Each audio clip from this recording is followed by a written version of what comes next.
मराठ्यांना उभा राहायची सवय आहे हे मला माहिती आहे, पण उभा राहण्याचा काळ नुकताच येऊन गेलाय, त्यामुळे आता बसलं तरी काही हरकत नसावी.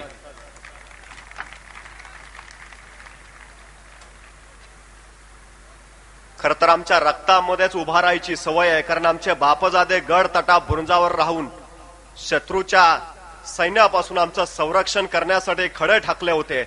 पण शत्रू आता इथं येणं शक्य नाही, कारण तमाम मराठ्यांचं माणूसबळ इथं एकवटलं असताना तेवढी छाती कुणाची होईल असं अजिबात वाटत नाही.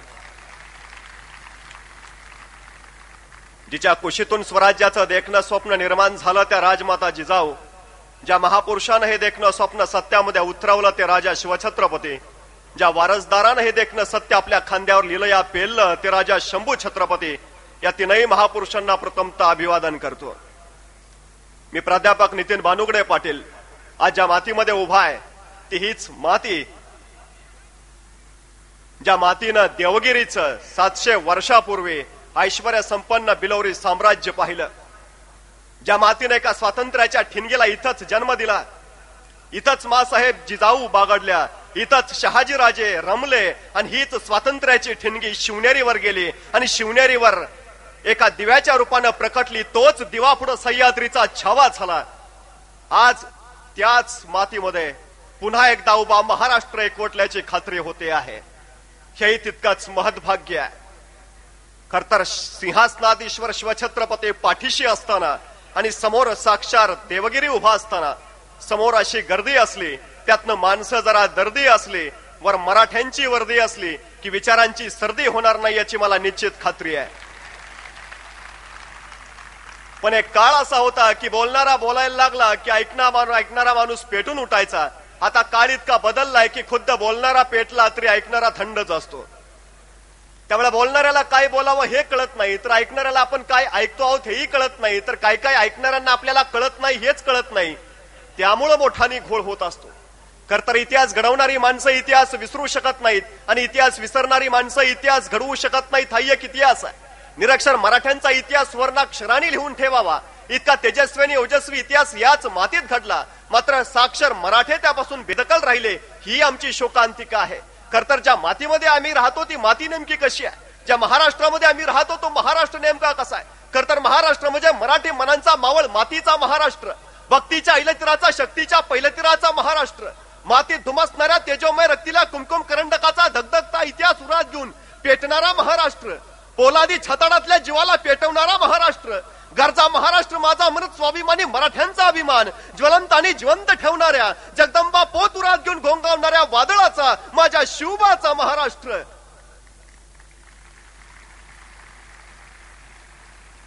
पण हाच महाराष्ट्र पौडला होता निश्चित निश्चित निराश ग्लानी आल्यासारखा. नव्हता शिवधर्माचा अभिमान की नव्हता स्वराज्याचा स्वाभिमान. कचदिल यवनांच्या पुढे मराठा दिल व्याकुळला होता आणि अशाच वेळी घुमला एक विजला लोळ सह्याद्रीच्या दऱ्याखोऱ्यात. आणि जे झोपले होते ते खाडकन जागे झाले, जे जागे होते ते उभे झाले, जे उभे होते ते चालते झाले आणि चालणाऱ्यांच्या खांद्यावर स्वराज्याचे निशाण आले.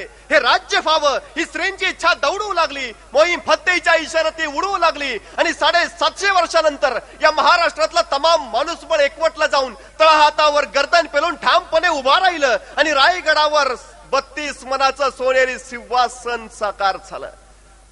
लोककल्याणकारी रयतेचं राज्य स्थापून शिवकल्याण राजा शिवबा छत्रपती झाला. सकळ गुणमंडित अखंड लक्ष्म्यालंकृत राजकार्य धुरंधर श्रीमन महाराज राजाधिराज छत्रपती शिवाजी महाराज.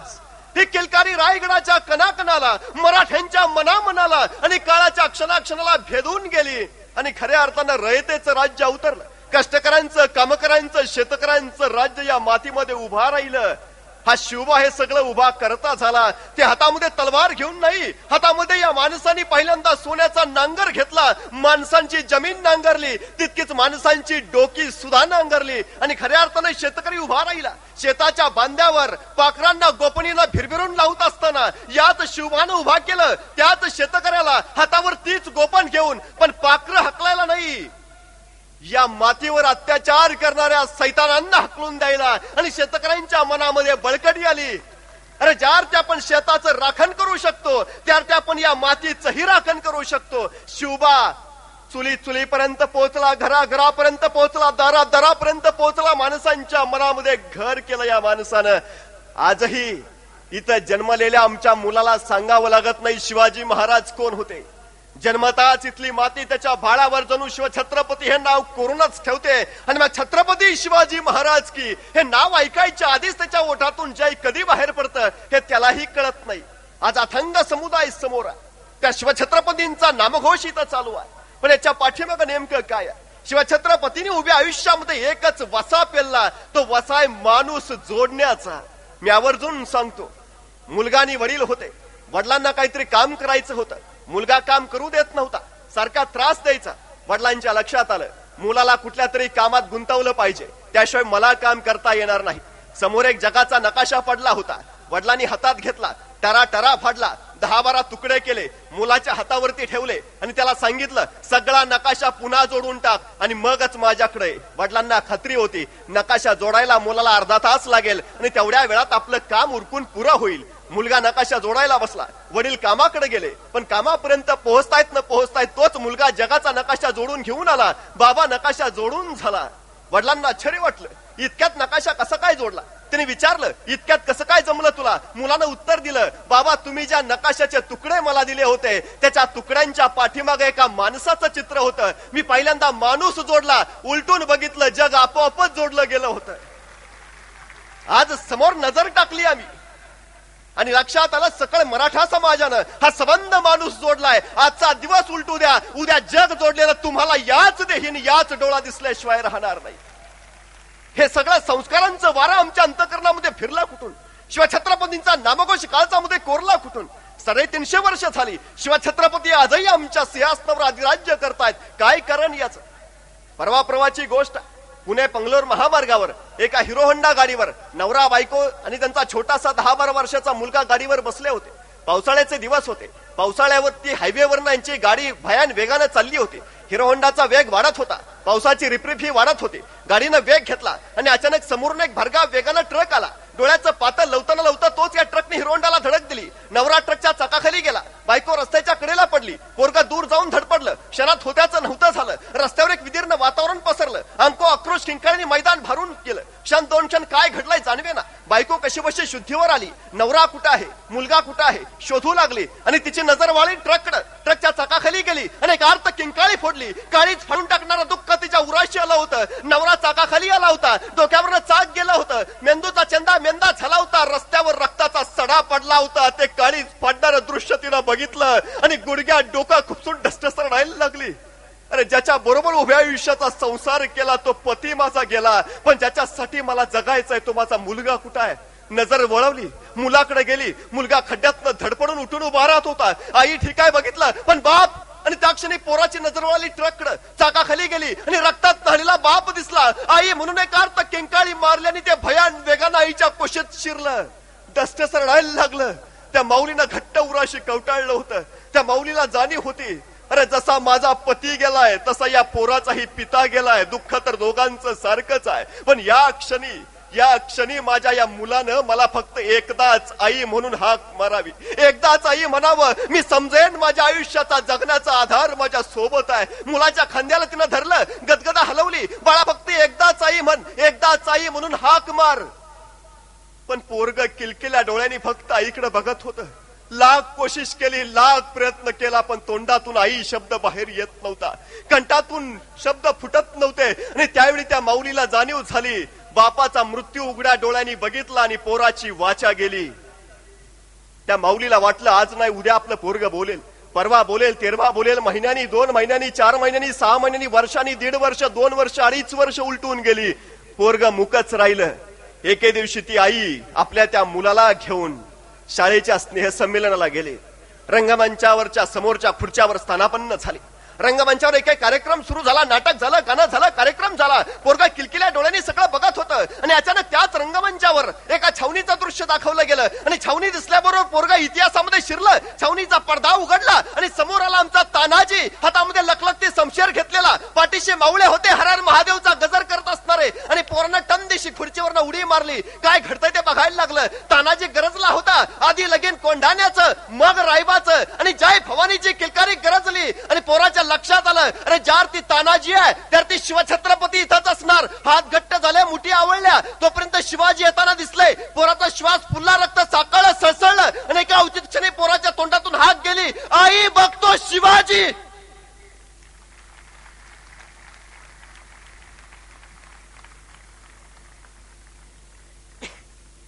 सगळं सभागृह शांत झालं, निस्तब्ध झालं. त्या भयान शांततेला छेदत एका माऊलीच्या रडण्याचा आवाज सगळ्या सभागृहामध्ये रेंगाळला. माणसं माना वळवळून बघायला लागली. त्या माऊलीला विचारायला लागली, माऊली का रडताय? त्या माऊलीनं आपलं पोर कुशाशी घेतलेलं आणि ढसढसा अश्रू ढळत होती, अश्रूंचा अभिषेक करत होती आणि माना वळवळून बघणाऱ्यांना सांगत होती, माझा मुलगा गेल्या 2.5 वर्षापासून मुका होता. गेल्या 2.5 वर्ष त्याला बोलता येत नव्हतं. गेले 2.5 वर्ष तो मला आई या नावानं हाकही मारू शकला नव्हता. पण आज माझ्या पोरानं रंगमंचावर फक्त शिवछत्रपती बघितले आणि माझं 2.5 वर्षाचं मुका पोरग बोलायला लागलं. अरे जर 2.5 वर्षाचं मुक पोरग शिवछत्रपतींना बघून बोलायला लागत असेल तर तुम्ही आम्ही तर चालती बोलती जिवंत हाडामासाची मराठा बाण्याची माणसं. शिवाजी म्हटल्यावर आमचं काय व्हायला पाहिजे? वसा आम्हाला दिलाय या मातीनं, तोच वसा दिलाय. संस्कार या मातीनं दिलेत, तोच दिलेत. समाज घडवण्यासाठी, माणसं उभा करण्यासाठी काय करावं लागतं याचं जातिवंत, ज्वलंत आणि जिवंत उदाहरण म्हणजे राजा शिवछत्रपती आहेत. शिवछत्रपतींच्या राज्याचा जाहीरनामा होता, वचननामा होता, सर्वांस पोटास लावणे आहे. या स्वराज्यात राहणारा प्रत्येक रयत, प्रत्येक माणूस त्याला पोटाला लावणं त्यांच्या राज्याचं पहिलं कर्तव्य होतं. भयान दुष्काळ, रयत खंगलेली, गांजलेली, अत्याचारानं लडबडलेली. छोट्याशा असणारा शिवबांना जिजाऊंना प्रश्न विचारला, मासाहेब असं का? या रयतेला यातून वाचवणारं कुणीच नाही का? आणि मासाहेबांनी सांगितलं, नाही राजे, यांची काळजी करावं असं कुणीच उरलं नाही, ते स्वतःच त्यांच्या काळजीत आहेत राजे. आणि शिवबाने विचारलं, मग मासाहेब या रयतेचं पुढं काय? आणि मासाहेब म्हणाल्या, राजे रयत खचलीये पण घाबरली नाही. अजूनही इथल्या घराघरापर्यंत जा. या घरातली माऊली सांगत असते, इडा पिडा जाऊ दे आणि बळीचं राज्य येऊ दे. तिला अजून वाटतं या मातीमध्ये बळीचं राज्य येईल, शेतकऱ्यांचं राज्य येईल, कष्टकऱ्यांचं राज्य येईल. आणि शिवबाने विचारलं, मासाहेब हा बळीराजा कोण? आणि जिजाऊंनी सांगितलं, राजे मराठ्यांचा राजा, शेतकऱ्यांचा राजा. अरे याच्या राज्यात प्रजा अत्यंत सुखी होती, समाधानी होती. पण वामनानं त्याच्या डोक्यावर पाय ठेवला आणि शेतकऱ्यांच्या डोईवरचं बळीराजा नावाचं छत्र हरपलं. तेव्हापासून ही रयत पोरकी आहे राजे. आणि मुठी वळलेला शिवबा तक्षणी तार दिशी उठून म्हणाला, मासाहेब मी होईन तो बळीराजा, मी निर्मिन ते शेतकऱ्यांचं राज्य. आणि या मावळ मातीमध्ये शेतकऱ्यांचं राज्य उभा राहिलं. इतिहासाच्या पानापानावरती आम्हाला सांगितलं, अरे शिवबांनी राज्य उभा केलं कशाच्या जोरावर? आज आम्ही सांगतो, एवढी माणसं जमा आहेत. आमचे शिवछत्रपती म्हणायचे, अशीच आमुची एकी असती बदले छत्रपती, दिल्ली ही झुकली असती पाऊन कराड बारामती. आम्ही आवर्जून अजून सांगतो, दिल्लीचे तख्त राखितो मराठा माझा, बस करा राखायचं. अरे दिल्लीच्या तख्तावरी बैसितो मराठा माझा. येणाऱ्या काळामध्ये साध आम्हाला ती घालायची आहे, दिल्लीचं तख्त काबीज करायचे आहे. अरे भली भली माणसं होऊन गेली. कोण होती ती? गौतम बुद्ध आमचाच होता, महावीर आमचेच होते, बळीराजा, सम्राट अशोक, चंद्रगुप्त कोण आहेत? अरे आमच्याच मातीतले, आमच्याच रक्तातली आहेत. नवा घडवण्याचं सामर्थ्य याच रक्तात आहे, नवनिर्माण करण्याचं सृजनशील सामर्थ्य ही याच रक्तात आहे. त्या समर्थपण ही आम्हाला याच मातीनं बहाल केलंय. मग आमच्या पुढे आव्हानं कुठली? आमची पावलं माग का? आम्ही झेपावत का नाही? पुन्हा ती दुधुंबी काय कायला येत नाही? पुन्हा तो गजर का कानावर पडत नाही? अरे मराठी पाऊल पडते पुढे, ही जयघोषणा आमच्या अंतकरणामध्ये का आता सलत नाही? कधीतरी काळजाला प्रश्न विचारले की मग आमच्या लक्षामध्ये येतं, या महाराष्ट्रातली पहिली सहकारी बँक मासाहेब जिजाऊंनी काढली 350 वर्षापूर्वी. आम्हाला माहिती नाही शेतकरी कसा जगवावा याचं प्रातिनिधिक स्वरूप शिवछत्रपतींनी दाखवलं. राज्यकारभार कसा करावा हे त्याच माऊलीनं सांगितलं. ज्या घरातली स्त्री पुढे असते तो समाजच पुढे असतो. आणि मराठ्यांच्या घरातली स्त्री इतिहासाच्या पानापानापासून नेहमीच पुढे आहे, हेही आमच्या लक्षात राहिलं पाहिजे. आमच्या पुढच्या प्रत्येक आव्हानाला सामोरं जाण्यासाठी आज पुन्हा आम्हाला त्या मासाहेब जिजाऊंची गरज आहे. आम्हाला वाटतं आज पुन्हा शिवछत्रपती असायला हवे होते, पण शिवछत्रपती घडण्यासाठी पहिल्यांदा आम्हाला जिजाऊ घडवावी लागेल आणि मराठा स्त्रियांनी हे आव्हान पहिल्यांदा पेललं पाहिजे. शिवाजी जन्माला यावा, पण तो दुसऱ्याच्या घरात, ही मनोवृत्ती जोपर्यंत आम्ही टाकून देत नाही तोपर्यंत पुन्हा एकदा मराठ्यांचं, सकल मराठ्यांचं राज्य यायला फार अवकाश आहे. याही घोषणा आमच्या अंतःकरणामध्ये आल्या पाहिजे. वाचलं पाहिजे. पुस्तकाने मस्तक सुधारतं आणि जे मस्तक सुधारलेलं असतं ते कुणापुढेही नतमस्तक होत नाही. अरे पोटाची खळगी भरण्यापेक्षा पाठीचा कणा ताट ठेवण्यासाठीच मराठ्यांनी जगलं पाहिजे. हा संदेश आम्हाला त्या वशातून आल्या. आमचा वारसाही तोच आहे आणि आमच्या पुढचं आव्हानही सगळ्यात मोठं तेच आहे. कारण ज्या समाजाचा पाठीचा कणा झुकलेला नसतो त्या समाजाला भिकेचे डोहाळे कधीच लागत नाहीत. हाही आमचाच इतिहास आहे. आमची पोरं उभा करताना आम्हाला पहिल्यांदा 3 नियम लक्षात घ्यावे लागतील. 3 गोष्टी लक्षात ठेवा. आमचं पोर पहिल्यांदा पायावर उभा राहू द्या. त्याच्या हातात कंदील द्या. त्याला सांगा तुझ्या पावलापुरता प्रकाश आम्ही तुला दिला आहे, तुझी वाट तू निर्मायची. पावलावर उभा केलं नंतर त्याला दुसरी गोष्ट सांगा. अरे जी माणसं फक्त पायानं चालतात ती फक्त अंतर काढतात आणि जी माणसं डोक्यानं चालतात ती ध्येयापर्यंत पोहोचतात. आमची पोरं फक्त पायानी चालायला उभी करू नका, ती डोक्यानीही चालवायला शिकवा. आणि तिसरा नियम सांगा, आपल्या डोक्यात आणि आपल्या शेतात काय पिकतं याच्यापेक्षा बाजारात काय विकतं हे ज्या माणसाला कळतं तोच समाज उभा राहतो. आम्हाला ते पहिल्यांदा कळालं पाहिजे. आव्हानं आमच्या पुढची असतील ती असतील, पण त्याच वेळी संस्कारांचा वारसा सुद्धा आम्हाला इथंच मिळाला पाहिजे. जगण्याची जाण आणि जगण्याचं भानही आमच्यापर्यंत आलं पाहिजे. मराठ्यांनी इतिहास घडवला, पण मराठ्यांनी इतिहास लिहिला नाही. शिक्षणाची गंगा आमच्या दारापर्यंत आलीच नाही. 5000 वर्ष आम्हाला शिक्षण मिळालं नाही. आता आम्ही शिक्षण घेऊ लागलो आणि आमची पोरं जिल्हाधिकारी झाली, जिल्हा पोलीस प्रमुख झाली, मंत्री वगैरे तर भरपूर झाली. दुसऱ्या पिढीतली शिकली पोरं आमची आणि इतक्या पदावर गेली. 5000 वर्ष आमच्या घरामध्ये शिक्षण असतं तर आज आम्ही जगावर राज्य निश्चितच केलं असतं.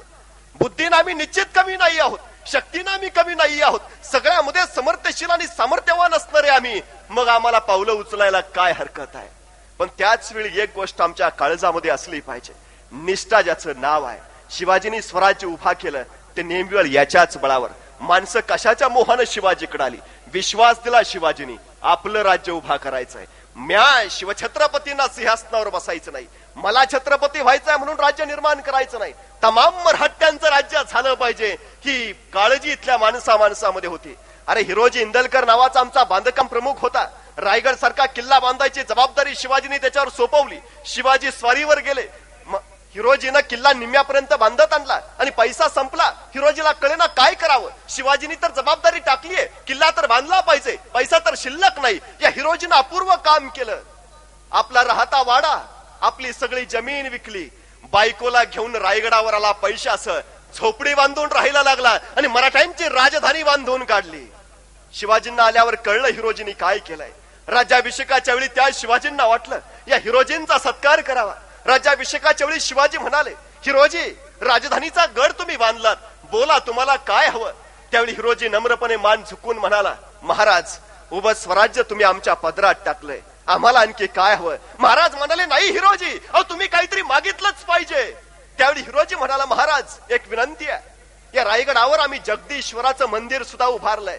महाराज त्या जगदीश्वराच्या मंदिराच्या एका पायरीवर आमचं नाव कोरायची अनुमती आम्हाला द्या. महाराजांना कळणार कसलं मागणं. 5वा वेतन आयोग नाही मागितला, पगारवाढ नाही मागितली, पाटीलकी नाही मागितली, देशमुखी नाही मागितली, वतन नाही मागितलं. मागून मागितलं तर काय, दगडावर नाव कोरायची अनुमती. महाराजांनी विचारलं, हिरोजी असं का. आणि हिरोजी उत्तर देत आहेत, राजे ज्या ज्यावेळी रायगडावर असाल त्या त्यावेळी जगदीश्वराच्या दर्शनाला जाल, ज्या ज्यावेळी दर्शनाला जाल त्या त्यावेळी तुमची पावलं त्या पायऱ्यावर पडत जातील. आणि महाराज त्यातल्याच जर एका पायरीवर माझं नाव कोरलेलं असेल तर तुमच्या पावलांची पायधूळ माझ्या नावावर म्हणजे माझ्या मस्तकावर सतत अभिषेक करत राहील. राजे एवढं भाग्य फक्त पदरात टाका की तुमच्या पावलांची पायधूळ माझ्या मस्तकावर सतत अभिषेक करत राहू दे. अरे तो हिरोजी इंदलकर होता म्हणून स्वराज्य उभा राहिलं. आज प्रत्येक मराठ्यानं त्या निष्ठेनं उभा राहिलं पाहिजे. तर पुन्हा एकदा मी स्वराज्य उभा करू. एकीच्या गप्पा मारणं सोपं आहे, पण खऱ्या अर्थानं आज जे आम्ही दाखवलं ते तमाम काळात आम्हाला दाखवता तर आमच्या पुढे आव्हानं नसणारच आहेत. हे आम्ही लक्षात घेतलं पाहिजे. जगाचा प्रवास गणेशापासून आज संगणेशापर्यंत येऊन पोहोचला. मराठी माणूसही तिथपर्यंत पोहोचला आहे. जगातला सर्वात महासंगणक आमच्याच मराठा माणसानं बनवलाय. विजय फटकर नाव त्यांचं. पाठीमागं तर कुठेही नाही आहोत आम्ही, सगळीकडेच पुढे आहोत. पण एवढं सगळं करताना काळजामध्ये काहीतरी असायला हवं असतं. शिवछत्रपतींचा पुत्र म्हणून संभाजीराजे छत्रपती झाले. पण हा संभाजी कसा होता जर आम्हाला विचारलं तर आम्ही 2 वाक्यात उत्तर देतो. संभाजी रगेल होते आणि रंगेल होते. ज्या माणसानं 9 वर्ष तलवारीवर मरण पेलून धरलं, जो माणूस वादळासारखा या सह्याद्रीच्या दऱ्याखोऱ्यात घोंगावत राहिला, 120 लढाई केल्या, एकदाही पराभूत न होणारा आणि एकदाही करून मागं न फिरणारा राजा म्हणून इतिहासानं ज्याची नोंद घेतली आणि अखेर औरंगजेबाची कबर इथंच याच परिसरात उभारली गेली, त्या संभाजीला आम्ही बदनाम ठरवून टाकलं. झोपलो होतो आम्ही. दादा कोंडकेंच्या चित्रपटातलं एक गाणं आहे, चंदनाच्या पाटावर सोन्याच्या ताटावर मोत्याचा घास तुला भरवी न ग. आम्हाला बरं वाटतं. चंदनाचा पाट आहे, सोन्याचं ताट आहे, मोत्याचा घास आहे, भरवायला ती आहे म्हणल्यावर आनंदच आहे. पण हेच गाणं जर माझ्यासारख्यानं वेगळ्या पद्धतीनं म्हटलं, बाबळीच्या पाटावर जर्मनच्या ताटावर हायब्रिडचा घास तुला भरवी न ग, ऐकायलाही बरं वाटत नाही, बोलायलाही बरं वाटत नाही, खायलाही बरं वाटत नाही. आमचं नेमकं ते झालं. चकचकीत पॉलिशड सगळं बघत गेलो. खऱ्या इतिहासाच्या मुळापर्यंत आम्ही गेलोच नाही. खरा इतिहास आम्हाला कळलाच नाही. कधीतरी पानं चाळून बघा, कधीतरी समजावून घ्या संभाजी. अरे मराठ्यांचा पुत्र असावा कसा हे संभाजीच आम्हाला दाखवतो. 16व्या वर्षी ज्ञानेश्वरांनी ज्ञानेश्वरी लिहिली हे आम्हाला माहिती आहे. पण संभाजी राजांनी वयाच्या 14व्या वर्षी संस्कृत मध्ये पहिला ग्रंथ लिहिला हे मात्र आम्हाला ठाऊक असू नये. अरे मानवी जीवनाच्या पलीकडच्या चिरंतन तत्वाची चर्चा करणारा अध्यात्मावरचा 7 शतक नावाचा ग्रंथ संभाजीने लिहिला आम्हाला माहिती असू नये.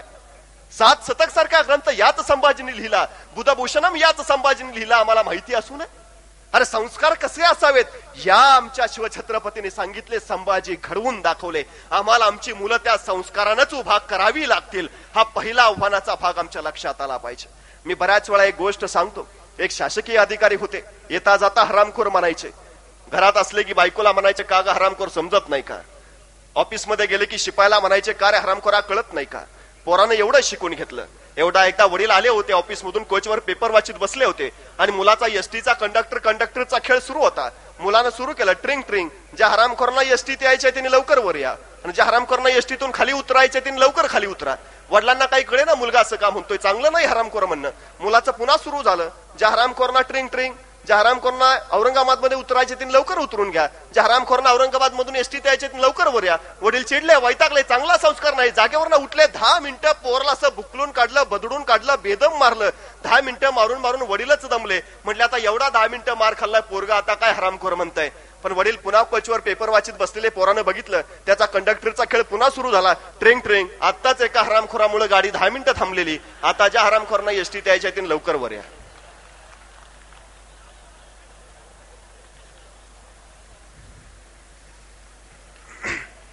अर्थात तुम्ही टाळ्या वाजवल्या, तुम्ही हसला, हे विनोदाला, हे मी मान्य करतो. पण याच महाराष्ट्रामध्ये बापाला हरामखोर म्हणणाऱ्या मुलांना टाळ्या वाजवायची सवय लागली आणि आमचा सगळा इतिहास बिघडून गेला. उघड्या डोळ्यांनी 350 वर्ष संभाजी राजे बदनाम होताना बघितले. नाही आवाज उठला याच मराठ्यांचा. कधीतरी आम्हाला हे कळलं पाहिजे, जागृतीचं भान आमच्यामध्ये आलं पाहिजे. इथं उभा राहील, इथं याल, बसाल, कार्यक्रम बघाल, जाताना बाहेर पुस्तकांचे स्टॉल मांडले त्याच्याकडे मात्र फिरकणार नाही. मराठ्यांनी पहिल्यांदा जागृती केली पाहिजे, मस्तक सुधारलं पाहिजे. भाऊ आणि बहीण रस्त्याने निघाले होते. भाऊ होता 5 वर्षाचा, बहीण होती 20 वर्षाची. समोरनं एक टवाळ पोरगा आलं सायकल वर्णन, त्यांनी त्या बहिणीच्या छातीला बोट लावलं. बहीण वैतागली, पायातला सँडल काढला आणि खाड दिशी त्या सायकल स्वराच्या तोंडात मारलं. 5 वर्षाचा भाऊ विचारत होता, ताई तुला तर त्यांनी एकच बोट लावलं, तू त्याला 5 बोट लावायची, सँडलनी कशाला मारलंस, का झालं असं. त्याच ठिकाणी जर 20 वर्षाचा युवक असताना त्याच्या बहिणीला असं केलं असतं तर त्या 20 वर्षाच्या युवकानं काय केलं असतं.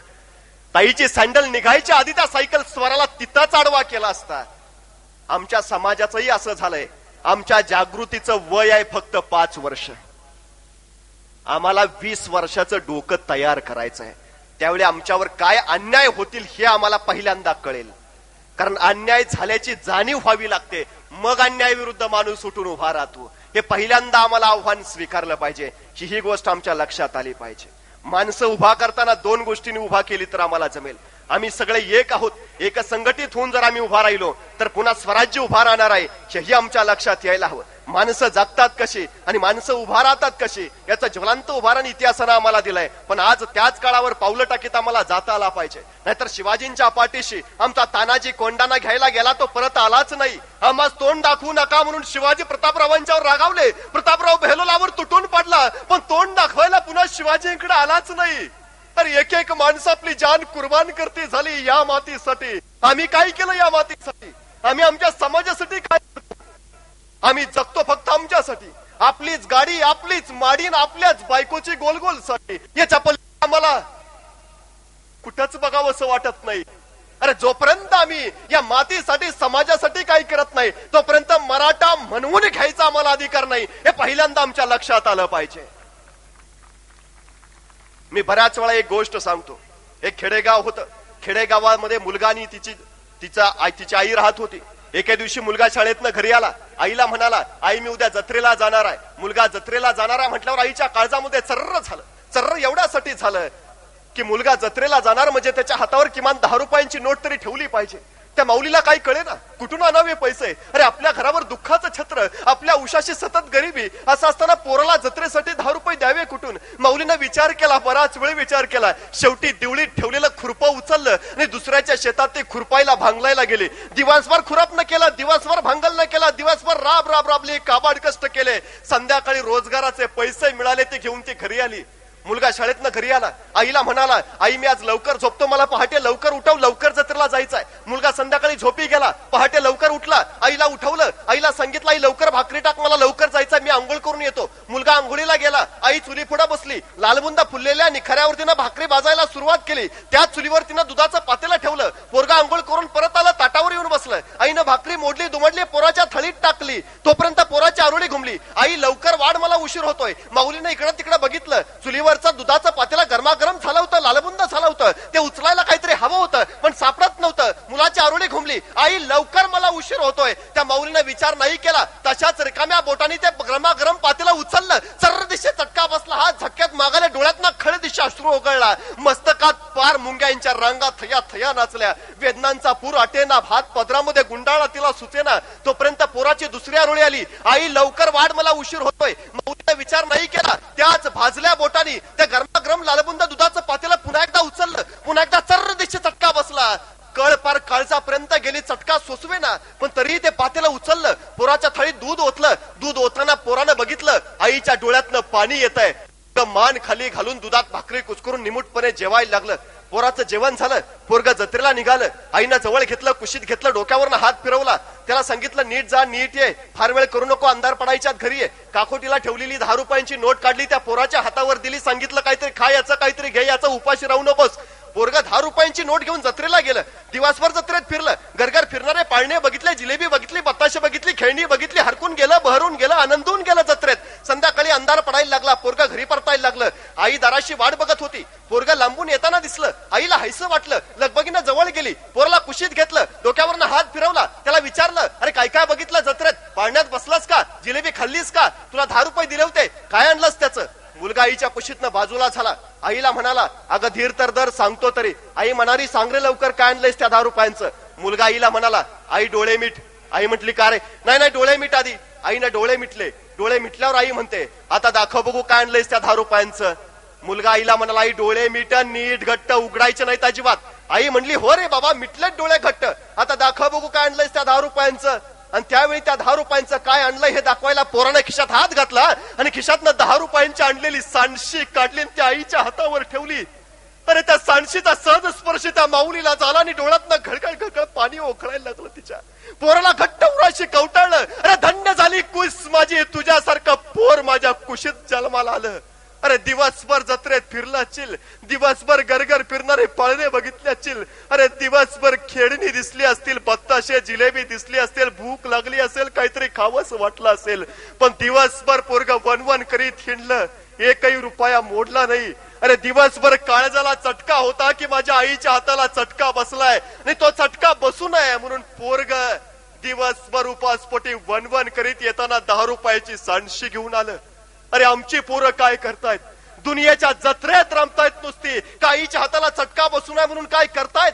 कारण ज्या पोरांना आईच्या हाताला बसणाऱ्या चटक्यांची जाण होते त्याच पोरांना मातीला बसणाऱ्या चटक्यांची जाण असते आणि त्याच पोरांना समाजाला बसणाऱ्या चटक्यांची जाण असते. अशी पोरं आम्हाला उभा केली पाहिजेत ज्यांना आईच्या चटक्याची जाण आहे, मातीच्या चटक्याचं भान आहे आणि ज्यांच्या ओठावर समाजाच्या प्रगतीचंच गाण आहे. तर आमचा समाज खऱ्या अर्थानं येणाऱ्या काळाचं आव्हान पेलू शकेल. धर्मसत्ता, राजसत्ता, अर्थसत्ता, शिक्षण आणि प्रचार प्रसार माध्यम सत्ता या सत्ता आमच्या खिशात असल्या पाहिजेत. तरच मराठी पाऊल पडेल पुढे, हेही आमच्या लक्षात आलं पाहिजे. जग वेगाने पुढे जाते, आम्हालाही पुढे गेलं पाहिजे. पण जाता जाता एक काम आम्हाला करता आलंच पाहिजे. ते निश्चितपणे एकमेकांच्या खांद्यावर फक्त हात टाका, एकमेकांना एकमेकांचा आधार द्या आणि पुढे चला. जग आपली वाट बघतंय. अरे आमच्या मावळ्यांनी हेच केलं. अरे आमच्या इतिहासानं हेच आम्हाला सांगितलं. आज आम्ही ज्यांच्या कृपेने इथं आहोत ते त्याच कृपेवर आहे की संबंध, संघटन आमचं, संबंध एकी आमची सगळ्यात महत्वाची आहे. आम्हाला फक्त एवढंच साधता आलं पाहिजे. एवढं जर आम्ही साधलं तर खऱ्या अर्थानं आम्ही काहीतरी करून दाखवू. नाहीतर निव्वळ इतिहासाच्या पानापानावर रेंगाळत बसून आम्हाला काही साधता येणार नाही. शिवाजी राजांच्या काळातली गोष्ट आहे. शिवाजी राजांना पैशाची गरज होती. शिवाजी महाराजांनी विचार केला काय करावं. शेवटी सावकाराकडे गेले. सावकारला सांगितलं की आम्हाला कर्ज हवंय. छत्रपती होते ते मोबाईल वरनं सांगू शकले असते 2 पेटी भेज दो. नाही केलं शिवाजीने. छत्रपती ते होते पण राज्य कसं असावं याचा आदर्श नमुना होता. शिवाजी स्वतः गेले सावकाराकडे, आम्हाला कर्ज हवंय. सावकारने विचारलं तारण काय ठेवणार. त्याच्या आधी पुन्हा विचारलं शिवाजींची शांत मुद्रा बघून, आपण कर्जदार म्हणून आलाय का छत्रपती म्हणून आलाय. शिवाजी म्हणाले कर्जदार छत्रपती म्हणून आलोय. सावकारानं पुन्हा प्रश्न केला मग तारण काय ठेवणार. कर्ज द्यायचं म्हटल्यावर तारण ठेवलं पाहिजे. आणि शिवाजी राजे त्यावेळी उद्गारले अरे मी काय तारण ठेवणार, माझ्या मालकीचं काय आहे, उभं स्वराज्य रयतेच्या मालकीचं, मला काहीच ठेवता येणार नाही. सावकार म्हणाला पण काहीतरी तुम्ही ठेवलं पाहिजे. त्यावेळी शिवाजीने शेजारी पडलेली गवताची काडी उचलली, त्या सावकाराच्या हातात दिली आणि सांगितलं ही माझ्या स्वराज्याची गवताची काडी आहे, तारण म्हणून घे आणि मला 2 लाख होनांचं कर्ज दे. सावकारानं गवताची काडी तारण म्हणून घेतली, 2 लाख होनांचं कर्ज दिलं. नंतर मोहीम निघाली, पैसा स्वराज्यात आला. शिवाजी परत पैसे घेऊन 50,000 होन व्याज घेऊन सावकाराकडे गेले. 2.5 लाख होनांचं सगळे पैसे भागवले आणि सावकारला म्हणाले आता माझी गवताची काडी मला परत द्या. सावकारानं तिजोरीत सुरक्षित ठेवलेली गवताची काडी बाहेर काढली, शिवाजींच्या हातावर दिली आणि सांगितलं ही तुमची गवताची काडी. त्यावेळी शेजारी उभा असलेला कोंडाजी शिवाजींना म्हणाला महाराज गवताची काडी तिची किंमत ती काय, घेतली काय आणि न घेतली काय. त्यावेळी हा जाणता राजा कडाडला माझ्या स्वराज्याची गवताची काडी ही कुणाकडे गहाण पडता कामा नये. मराठ्यांनी जन्माला येताना फक्त एवढाच मंत्र लक्षात ठेवावा, उभ्या आयुष्यात कुणाकडे गहाण पडणार नाही. पण 350 वर्ष आम्ही आमची डोकी दुसऱ्याकडे गहाण ठेवली, आम्हाला पत्ता नाही लागला. आम्ही एवढी माणसं आहे तिथं. शिवाजींच्या बद्दल आदर आहे आम्हाला. फक्त एक काम करा, मी जेवढं म्हणतो तेवढंच म्हणा, मला आवाज बघायचा आहे तुमचा. जेवढं म्हणेन तेवढंच बोला छत्रपती शिवाजी महाराज की. इथंच फसलो आम्ही. मी म्हंटल होतं मी जेवढं म्हणतो तेवढंच म्हणा.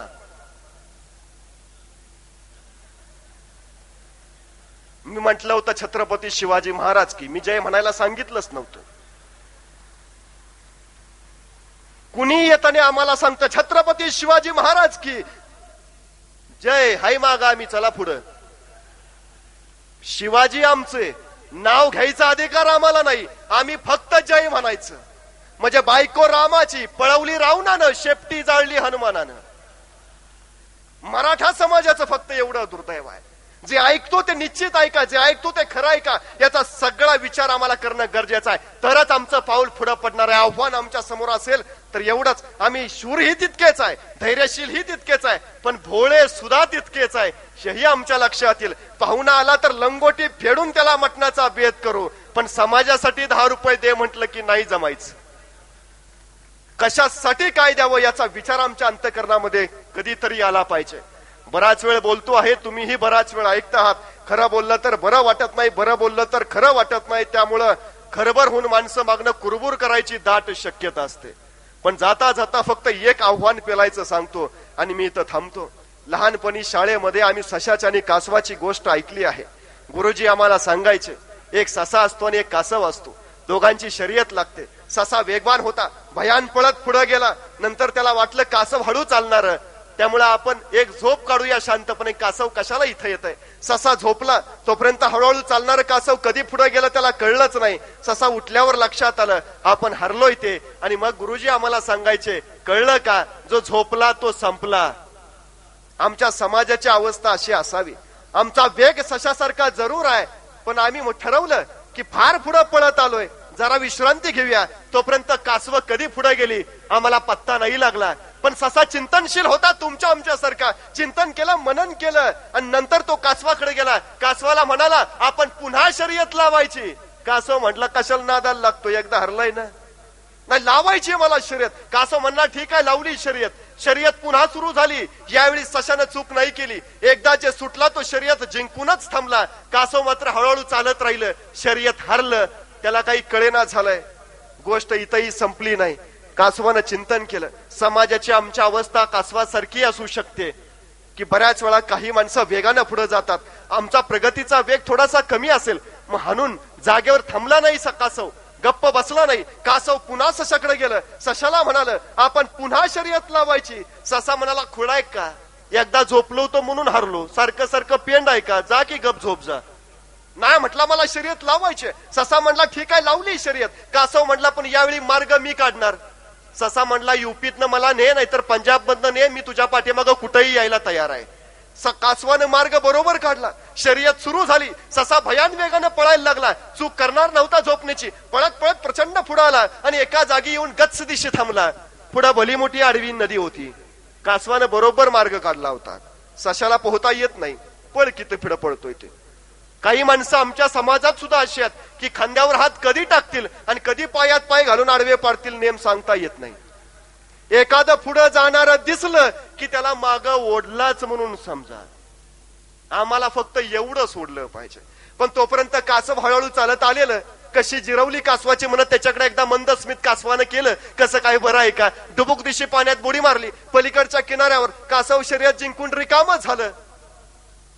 ससा हरला. सशाला कळेना आपल्यासारखे वेगवान आपण, आपल्यासारखे शूर आपण हरलो कसे कासवाकडून. विचार केला, चिंतन केलं, कळलं काय अट होती, काय गोम होती ती. ससा पुन्हा कासवाकडे गेला. कासवाला म्हणाला आजपासून आपण एकमेकांशी शर्यत नाही लावायची. आजपासून एक करायचं, जिथं नदी आडवी येईल तिथं तू मला पाठीवर घे, जिथं जमीन आडवी येईल तिथं मी तुला पाठीवर घेतो. दोघं असे पळत राहिलो तर जगाच्या पुढे फक्त आपणच असू.